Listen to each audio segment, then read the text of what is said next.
भाई को शेप करानी है तेरे तो पति पाने यार शेप करनी यार मेरे भरा शेप करनी है यार टावल पाना तू की है पति की करते बाल की यार ओ भाई चलो मैनू पता ही मैं शेप भी करनी है पहला तो चेक कर नहीं तो तू आ पति जी से ना करते बाप ये तू छेती कर सारे मैं दे दूंगा मैं तेरे घर सारे मेरे बाप नहीं होने वो तेरा दिमाग इच्छे पाएगा वो इधर ही ना पट्टे बटन वाला बंदा हूँ यार मैं तेरा ना नवीं क्लास यार मैं तो यार मैं जा रहा हूँ ठीक है अपने बच्चे तो यार तू ना बात छेती कर दे बस मैं मर जाए इधर ਨੂੰ ਤੇ ਇਧਰ ਨੂੰ ਉਹ ਗੱਲ ਦੱਸਾਂ ਕੀ ਆ ਉਹ ਕਈ ਬੰਦੇ ਲੜਦੇ ਆ ਕਿ ਭਾਈ ਤੁਸੀਂ ਨਾ ਸਖਤ ਸ਼ੇਪ ਹੁੰਦੀ ਆ ਉਦਾਂ ਹੀ ਉਹ ਨਹੀਂ ਭਾਈ ਮੇਰੀ ਥੋੜੀ ਜੀ ਆ ਬਸ ਲਾ ਦੇ ਪਾਣੀ ਨੂੰ ਲਾ ਕੇ ਨਾ ਮੇਰਾ ਭਰਾ ਲਾ ਦੇ ਮੈਂ ਅੱਗੇ ਬਹੁਤ ਲੇਟ ਹੋ ਗਿਆ ਜਿਹੜੇ ਬਾਬਾ ਦੂਰ ਜਾਣਾ ਹੈ ਹਾਂ ਲਾਹੌਰ ਜਾਣਾ ਯਾਰ ਤੇ ਕੋਈ ਨਹੀਂ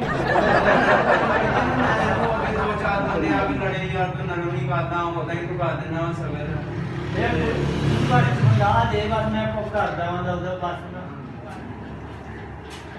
ਉਹ ਮੇਰਾ ਵੀਰਿਆ ਛੇਤੀ ਕਰਦੇ ਯਾਰ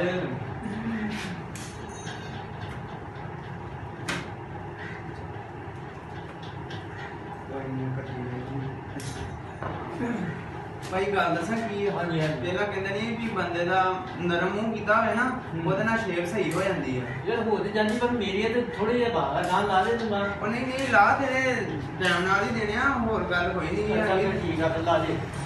ਪਹਿਲਾਂ ਨਰਮ ਕਰਨਾ ਚਾਹੀਦਾ ਨਾ ਤੂੰ ਪਾਣੀ ਲਾਈ ਜਾਂਦਾ ਯਾਰ ਮੈਂ ਮੂੰਹ ਤੇ ਝੋਨਾ ਲੱਗਿਆ ਯਾਰ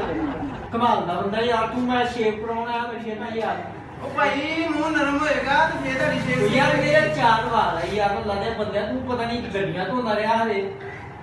ਪਤਾ ਨਹੀਂ ਤੈਨੂੰ ਕਿੰਨੇ ਨਾਈ ਬਣਾਤਾ ਕਿਹੜਾ ਤੇਰਾ ਸਾਲ ਦਾ ਮੈਨੂੰ ਇਹ ਗੱਲ ਦੱਸ ਵੀ ਕਿਦੋਂ ਤੇਰਾ ਮੂੰਹ ਨਰਮ ਕਰਨਾ ਵਾ ਹੁਣ ਨਰਮ ਕਰ ਦੇਣਾ ਨਾ ਆ ਠੂਕ ਸਾਡੇ ਕੋਲ ਬੜੀ ਜ਼ਬਰਦਸਤ ਆਈ ਆ ਜਿਹੜੀ ਠੂਕ ਆ ਇਸ ਕੰਮ ਵਾਸਤੇ ਨਵੀਂ ਆਈ ਆ ਨਵੀਂ ਆਈ ਆ ਕਾ ਮਾਰ ਦੇ ਲਾ ਮੈਂ ਯਾਰ ਜਾਣਾ ਵਿਆਹ ਦੇ ਯਾਰ ਛੇਤੀ ਹੈ ਤੁਹਾਨੂੰ ਹਾਂ ਹਾਂ ਛੇਤੀ ਆ ਕੋਈ ਰੋਲਾ ਨਹੀਂ ਤੁਸੀਂ ਭਾਈ ਇਹ ਮੈਂ ਘਰ ਵੀ ਕਰ ਲੈਂਦਾ ਵਾ ਹੋ ਜਾਂਦੀ ਹੈ ਠੀਕ ਹੋ ਜਾਂਦੀ ਹੈ ਨਰਮ ਇਹ ਨਾ ਹਲੇ ਸਖਤ ਹੈ ਨਾ ਜਿਹੜੀ ਇਹਨੂੰ ਨਰਮ ਕਰਨ ਤੋਂ ਬਗੈਰ ਅੱਛਾ ਬਈ ਕਰ ਲਾ ਵੀ ਕਰ ਲਾ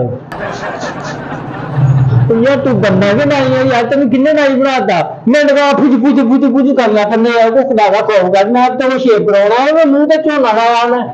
ਤੈਨੂੰ ਤਾਂ ਮਿਸਤਰੀ ਹੋਣਾ ਚਾਹੀਦਾ ਜਿਹੜੇ ਕਰਨਾ ਕਰਦੇ ਆਪਣਾ ਉਹ ਭਾਈ ਗੱਲ ਦੱਸਾਂ ਕੀ ਆ ਇਹ ਸਖਤ ਹੋਵੇ ਨਾ ਤੇ ਉਹ ਸਾਨੂੰ ਕਹਿੰਦੇ ਆ ਯਾਰ ਤੇ ਕਹਿੰਦੇ ਵੀ ਉਹ ਲੱਗੇ ਸਾਡੇ ਟੱਕ ਲੱਗ ਗਏ ਆ ਇਹ ਸਾਡੇ ਟੱਕ ਹਟਾਉਣ ਵਾਸਤੇ ਤੇ ਭਾਈ ਨਰਮ ਤੇ ਕਾਣੀ ਪੈਣੀ ਤੁਸੀਂ ਭਾਈ ਮੇਰੇ ਇਹ ਗੱਲ ਸੁਣ ਮੈਂ ਸੀਮਟ ਨਾਲ ਚਲਾਈ ਕਰਾਈ ਆ ਵੀ ਸਦਾ ਤੇਰੀ ਮਿਹਰਬਾਨੀ ਅੱਲਾ ਮੈਂ ਜਾਣਾ ਮੈਂ ਅੱਗੇ ਘਰੋਂ ਭਾਵੇਂ ਛਿੜਕਾਂ ਪੈ ਜਾਣ ਘਰ ਦੀ ਕੋ ਲਾ ਦੇ ਗਾਲ ਭਾਈ ਠੀਕ ਆ ਯਾਰ ਤੁਸੀਂ ਤਾਂ ਨਾਰਾਜ਼ ਹੋ ਰਹੇ ਆ ਬਲੇਡ ਨਵਾਂ ਲਾਉਣਾ ਈ ਬਲੇਡ ਮੈਂ ਤਾਂ ਬਿਲਕੁਲ ਨਵਾਂ ਲਾਵਾਂਗੇ ਜੀ ਕੱਲ ਤੇਰਾ ਵੀ ਨਵਾਂ ਲਾਉਣਾ ਈ ਡਟਾਉਲ ਨਾਲ ਧੋ ਕੇ ਕੁਝ ਕਰਕੇ ਟੈਨਸ਼ਨ ਨਹੀਂ ਲੈਣੀ ਤੁਸੀਂ ਠੀਕ ਆ ਹੁਣ ਤੁਸੀਂ ਕਹਿ ਰਹੇ ਆ ਜਿਹੜੀ ਆਈ ਆ ਕਰੀਮ ਤੁਹਾਡੇ ਵਾਸਤੇ ਸਪੈਸ਼ਲ ਬੜੀ ਜ਼ਬਰਦਸਤ ਸ਼ੈ ਵਾ ਇਹ ਜਿਹੜੀ ਲਾਣੀ ਹੈ ਤੁਹਾਡੀ ਠੀਕ ਆ ਜੀ ਲਾ ਦੇ ਬਸ ਕਾਲ ਦੇ ਛੇਤੀ ਆ ਨਾ ਲਾ ਦੇ ਘਰੋਂ ਫੇਰ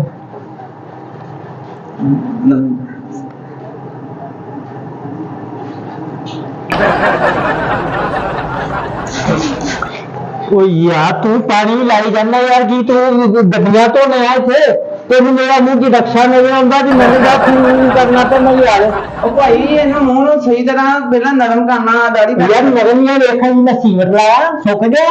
ਕਿ ਤੂੰ ਨੀਰੂ ਲਾਇਆ ਯਾਰ ਤੂੰ ਤਾਂ ਮੈਨੂੰ ਲੱਗਦਾ ਮਿਸਤਰੀਆਂ ਦਾ ਕੰਮ ਕਰਦਾ ਹੈ ਯਾਰ ਭਰਾਵਾ ਮੈਨੂੰ ਦੱਸ ਆਇਆ ਸਾ ਮੈਂ ਸ਼ੇਪ ਕਰਾਉਣੀ ਆ ਠੀਕ ਆ ਭਾਈ ਆਹੋ। ਤੁਸੀਂ ਨਾਰਾਜ਼ ਨਾ ਹੋ ਨਾਰਾਜ਼ ਕੀ ਉੱਥੇ ਮੈਂ ਫੰਕਸ਼ਨ ਤੇ ਜਾ ਤੂੰ ਆਪਣੇ ਫੁਜੂ ਲਾਈ ਹੈ ਯਾਰ ਉਹ ਕਿੱਦਾਂ ਪਤਾ ਦਾ ਨਹੀਂ ਜਿਹੜਾ ਕਿਹੜੇ ਢਾਈ ਚੜੀਆਂ ਯਾਰ ਕਜ਼ਨ ਤੁਹਾਡਾ ਬਹੁਤ ਲੜਦਾ ਵਾ ਕੁੱਤੇ ਦੇ ਨੂੰ ਲੜਨਾ ਹੀ ਚਾਹੀਦਾ ਵਾ ਉਹਨੇ ਬਹੁਤ ਤੰਗ ਕੀਤਾ ਵਾ ਕਿਉਂ ਤੈਨੂੰ ਕੀ ਕਹਿੰਦਾ ਵਾ ਉਹ ਨਵੀਂ ਤੋਂ ਨਵੀਂ ਗੱਲ ਸਾਨੂੰ ਮਿਲਦੀ ਆ ਇਹ ਬੱਚੇ ਆ ਨਾ ਅੱਜ ਕੱਲ ਦੇ ਭਾਜੀ ਤੁਹਾਨੂੰ ਪਤਾ ਤੇ ਹੈਗਾ ਯਾਰ ਪੜੇ ਲਿਖੇ ਨਾਲੇ ਜਿਹੜੇ ਬੰਦੇ ਹੁੰਦੇ ਉਹ ਇਦਾਂ ਦੇ ਹੁੰਦੇ ਆ ਮਾਸ਼ਾ ਉਹ ਯਾਰ ਤੂੰ ਕਰਦਾ ਜੀ ਯਾਰ ਤੂੰ ਸ਼ੇਪ ਕਰਨਾ ਉਹ ਕਰਾਉਣਾ ਹੈ ਤੇਰੇ ਕੋਲ ਮੈਂ ਤੂੰ ਫੁਜੂ ਲਾਇਆ ਸਬਜ਼ੀ ਲਾਈ ਹੈ ਮੈਂ ਉਹ ਪਿਆਜ਼ ਲਾਇਆ ਉਹ ਭਿੰਡੀ ਲਾਈ ਹੈ ਜਿਹੜੀ ਸੁੱਕ ਗਈ ਹੈ ਮੈਨੂੰ ਤਾਂ ਫੁਜੂ ਕਰ ਲੱਗਾ ਨਹੀਂ ਯਾਰ ਸ਼ੇਪ ਕਰਾਉਣਾ ਹੈ ਯਾਰ ਨਰਮ ਕਰਨੀ ਪੈਣੀ ਆ ਇਹ ਉਦਾਂ ਸੂਤ ਨਹੀਂ ਹੁੰਦਾ ਕੰਮ ਇਹ ਭਾਈ ਆ ਤੁਹਾਡੀ ਕਿੰਨੀ ਸਮਝਦਾਰੀ ਹੈ ਨਾ ਇਹਨੂੰ ਨਰਮ ਕਰਨਾ ਪੈਣਾ ਯਾਰ ਤੂੰ ਦੇ ਤੁਸੀਂ ਕਹਿੰਦਾ ਟੱਕ ਲਾਤੇ ਆ ਇਹ ਟੱਕ ਮੇਰੇ ਲੱਗਣਾ ਤੂੰ ਲਾ ਦੇ ਮੈਂ ਫੰਕਸ਼ਨ ਨਹੀਂ ਜਾਣਾ ਤੂੰ ਝੋਨਾ ਉਹ ਯਾਰ ਮੈਂ ਕੰਨ ਨਹੀਂ ਵਧਾਉਣੇ ਸ਼ੇਰ ਬਣਾਉਣੇ ਤੈਨੂੰ ਕਿੱਥੇ ਪਾਉਂਗਾ ਇੱਥੇ ਬਾਹਰ ਨੂੰ ਇਦਾਂ ਹੀ ਯਾਰ ਚੰਗਾ ਬੰਦਾ ਨਾਲੇ ਤੁਸੀਂ ਪਹਿਲੀ ਦਫਾ ਆਏ ਆ ਸਾਡੇ ਕੋਲ ਯਾਰ ਨਹੀਂ ਮੈਂ ਪਹਿਲੀ ਦਫਾ ਨਹੀਂ ਅੱਗੇ ਵੀ ਆਨੇ ਆ ਨਾ। ਬਿਲਕੁਲ ਕਦੀ ਕੋਈ ਲਾਮਾ ਕੋਈ ਕਲੇਮ ਏਦਾਂ ਦਾ ਹੋਇਆ ਆਇਆ ਤਾਂ ਨਹੀਂਗਾ ਪਰ ਅੱਜ ਕੱਲ੍ਹ ਤੈਨੂੰ ਇੰਨਾ ਇਦਾਂ ਕਰਨਾ ਉਹ ਨਹੀਂ ਭਾਈ ਦਰਅਸਲ ਤੁਸੀਂ ਬਾਬਾ ਦੇਰ ਬਾਅਦ ਆਏ ਆ ਅੱਛਾ। ਘਰ ਤੁਸੀਂ ਕਰਦੇ ਰਹਿੰਦੇ ਆ ਘਰ ਉੱਥੇ ਜੇ ਲਿਆ ਕੇ ਰੱਖਿਆ ਬੱਚਿਆਂ ਨੂੰ ਕਹੇ ਕਿ ਮੰਗਾਓ ਫਿਰ ਉੱਥੇ ਕਈ ਪਿੰਡ ਨੂੰ ਖਾਣ ਦੇ ਮੈਨੂੰ ਲਾ ਲੂ ਲਈ ਜੀ ਹੋਰ ਨਹੀਂ ਗੱਲ ਕੋਈ ਵੀ ਹੈ ਹਾਂ। ਛੇ ਤੱਕ ਨੂੰ ਤੂੰ ਚੰਗਾ ਦੁਕਾਨਦਾਰ ਬਣਿਆ ਤੈਨੂੰ ਤਾਂ ਮਿਸਤਰੀ ਹੋਣਾ ਚਾਹੀਦਾ ਸੀ ਇਹਨੂੰ ਸਿਰਫ ਪਾਣੀ ਲਾਉਣਾ ਹੁੰਦਾ ਹੋਰ ਕੁਝ ਨਹੀਂ ਕਰਨਾ ਹੁੰਦਾ ਉਹ ਭਾਈ ਸਾਡੇ ਕੋਲ ਤੇਰਾ ਸਥਾਨ ਕਿੱਥੇ ਆ ਉਸਤਾਦ ਛੁੱਟੀ ਤੇ ਅੱਜ ਮੈਂ ਤੇਰੇ ਬਾਪ ਨੂੰ ਨੇ ਆਖਿਆ ਵੀ ਉਹ ਭਾਈ ਨੇ ਆਣਾ ਉੱਤੇ ਜਾਇ ਸਿੱਖਣੀ ਉਹ ਜਾਂਚ ਭਾਈ ਤੁਹਾਡੇ ਤੇ ਸਿੱਖਣੀ ਨਹੀਂ ਮੈਂ ਜਾਂਚ ਹੁੰਦੀ ਜਾਂਚ ਸਾਰੀ ਹੁੰਦੀ ਹੈ ਯਾਰ ਤੇ ਸ਼ੇਰ ਯਾਰ ਮੇਰੇ ਮੂੰਹ ਵਿੱਚ ਕਿੱਥੇ ਟੱਕੀ ਜਾਂਦਾ ਇਹਨੂੰ ਮੇਰੇ ਗੱਲ ਚ ਪਾਈ ਆ ਤੂੰ ਚੰਗਾ ਬੰਦਾ ਯਾਰ ਯਾਰ ਤੁਸੀਂ ਅੱਗੇ ਵੀ ਆਣਾ ਹੀ ਆ ਸਾਡੇ ਕੋਲ ਕਦੀ ਯਾਰ ਅੱਗੇ ਨੂੰ ਅੰਨੇ ਬਾਰੇ ਅੱਗੇ ਇਦਾਂ ਕਰਦਾ ਨਹੀਂ ਯਾਰ ਭਾਈ ਹੁਣ ਤੁਹਾਡੀ ਤਿਆਰੀ ਹੈ ਨਾ ਕਿਹੜੀ ਤਿਆਰੀ ਮੈਂ ਇਹ ਗੱਲ ਆ ਤੁਸੀਂ ਜਾਓਗੇ ਸਾਡਾ ਨਾਮ ਰੋਸ਼ਨ ਹੋਏਗਾ ਵੀ ਉਹ ਰੋਸ਼ਨ ਨਾ ਚੰਗਾ ਤੂੰ ਤਾਂ ਮੈਨੂੰ ਫਾਹ ਦੇਣੇ ਆ ਸ਼ੇਪ ਕਰਾਉਣ ਆਇਆ ਤੂੰ ਮੈਨੂੰ ਮਸੀਬਤ ਨੂੰ ਪਾਦਾ ਯਾਰ ਭਾਈ ਜੀ ਆ ਜਿਹੜੀ ਹੈ ਨਾ ਕਰੀਮ ਇਹ ਬਹੁਤ ਜ਼ਬਰਦਸਤ ਹੈ ਮੈਨੂੰ ਪਤਾ ਜਿਹੜੀ ਜ਼ਬਰਦਸਤ ਲਾਜ ਨਾ ਬਸ ਇਹ ਮੈਨੂੰ ਕਰ ਦੇ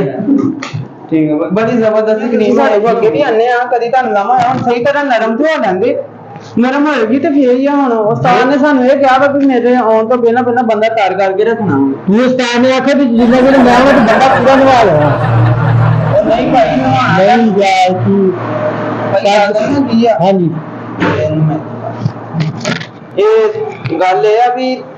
ਆ ਤੁਸੀਂ ਅੱਗੇ ਵੀ ਆਨੇ ਆ ਨਾ ਕਦੀ ਤੁਹਾਨੂੰ ਲਾਮਾ ਨਹੀਂ ਆਉਣ ਦਿੱਤਾ ਹੈਗਾ ਤੇ ਤੁਹਾਡਾ ਕੰਮ ਸ਼ੁਰੂ ਕਰ ਚਲੋ ਹੋ ਜਾਓ ਸਿੱਧੇ ਫਿਰ ਹੁਣ ਤੁਹਾਡੇ ਬਸ ਕਰ ਦੇ ਯਾਰ ਛੇਤੀ ਛੇਤੀ ਉਧਰ ਗੱਡੀ ਵਾਲਾ ਆਪਣੀ ਤੇ ਫੋਨ ਕਰੀ ਉਹ ਯਾਰ ਤੇਰਾ ਦਿਮਾਗ ਠੀਕ ਹੈ ਤੇਰਾ ਮੈਨੂੰ ਦੱਸ ਦੇ ਗੱਲ ਕੀ ਮੈਂ ਹੋਇਆ ਇੱਥੋਂ ਕੋਈ ਚੀਜ਼ ਚੁੱਕ ਕੇ ਤੈਨੂੰ ਸਮਾਜ ਦੇਣੀ ਆ ਉਹ ਯਾਰ ਮੈਂ ਉੱਤੇ ਲੇਟ ਹੋ ਹੋਰਾਂ ਦੁਕਾਨਦਾਰ ਨਾ ਤੁਸੀਂ ਅੱਗੇ ਆਨੇ ਆ ਨਾ ਸਾਡੇ ਕੋਲ ਜਾਂ ਤੈਨੂੰ ਆਹੀ ਕੰਮ ਹੁੰਦਾ ਹੋਰ ਕੋਈ ਨਹੀਂ ਹੁੰਦਾ ਮੈਨੂੰ ਤੇ ਝੋਨਾ ਲਾਇਆ ਭਿੰਡੀ ਲਾਈ ਹੈ ਜਿਹੜੀ ਸੁੱਕਾ ਨਹੀਂ ਮੰਡਕ ਬਾਅਦ ਪਾਣੀ ਖੋਲ ਦਿੰਦਾ ਮੈਂ ਕਿਹਾ ਚਿਹਰਾ ਕੇ ਦੁਕਾਨ ਨਾ ਤੇਰੀ ਮਿਹਰਬਾਨੀ ਹੋ ਹਾਲੇ ਤੱਕ ਨਹੀਂ ਸੁੱਕਾ ਹੋਇਆ ਕਾਦੇ 6000 ਇਦਾਂ ਨਾ ਕਰ ਭਾਈ ਤੁਸੀਂ ਨਾਰਾਜ਼ ਹੋ ਰਹੇ ਆ ਠੀਕ ਆ ਮੈਂ ਸਾਰੀ ਰਾਤ ਉੱਥੇ ਮੂੰਹ ਟੱਪ ਚ ਡਈ ਦਾ ਦਿੱਤੀ ਰੱਖਿਆ ਵੀ ਸਵੇਰ ਨੂੰ ਸ਼ੇਪ ਕਰਾਉਣ ਜਾਣਾ ਉਹ ਹਜੇ ਪੁੱਛੋ ਕਰੀ ਜਾਂਦਾ ਇਹ ਭਾਈ ਨਰਮ ਕਰਨਾ ਪੈਣਾ ਵਾ ਉਹ ਜਦ ਸੀਮਤ ਲਾਇਆ ਮੈਂ ਸੀਮਤ ਨਾਲ ਚਨਾਈ ਕੀਤੀ ਆ ਚਲੋ ਜੀ ਤੁਹਾਨੂੰ ਜਲਦੀ ਆ ਤੈਨੂੰ ਤਾਂ ਗੱਡੀਆਂ ਧੋਣ ਹੋਣਾ ਚਾਹੀਦਾ ਤੇ ਪਾਣੀ ਬਸ ਲਾਉਣਾ ਪਾਣੀ ਗੱਡੀ ਲਾਉਣਾ ਸੀ ਕਿਹੜੀ ਉਹ ਤੁਹਾਡੀ ਉਹ ਕਿੱਥੇ ਗਈ ਉਹ ਗੱਡੀ ਆਪਣੇ ਘਰ ਖੜੀ ਆ ਮੈਨੂੰ ਕਹਿੰਦੇ ਸੀ ਵੇਚਣੀ ਆ ਯਾਰ ਮੈਂ ਵੇਚ ਦੂੰਗਾ ਯਾਰ ਤੂੰ ਮੇਰੀ ਸ਼ੇਪ ਕਰ ਛੇਤੀ ਆ ਆ ਛੇਤੀ ਆ ਉਹਨੇ ਬਹੁਤ ਜਲਦੀ ਦੇ ਵਿੱਚ ਅੱਲਾ ਜਿਹੜਾ ਤੂੰ ਜੀ ਦੇ ਕਰਦੇ ਆ ਤੈਨੂੰ ਲੱਗਦਾ ਤੂੰ ਮੇਰੇ ਕੋਲ ਕੁੱਟ ਖਾਣੀ ਆ ਹੁਣ ਮਿੰਟ ਕੇ ਬਾਅਦ ਪੁੱਛੂ ਕਰਨਾ ਪੈਂਦਾ ਯਾਰ ਮੈਂ ਤੈਨੂੰ ਬਾਹਰ ਯਾਰ ਮੈਂ ਤੈਨੂੰ ਦੱਸਾਂ ਸ਼ੇਪ ਕਰਨੀ ਤੂੰ ਕਿ ਨਹੀਂ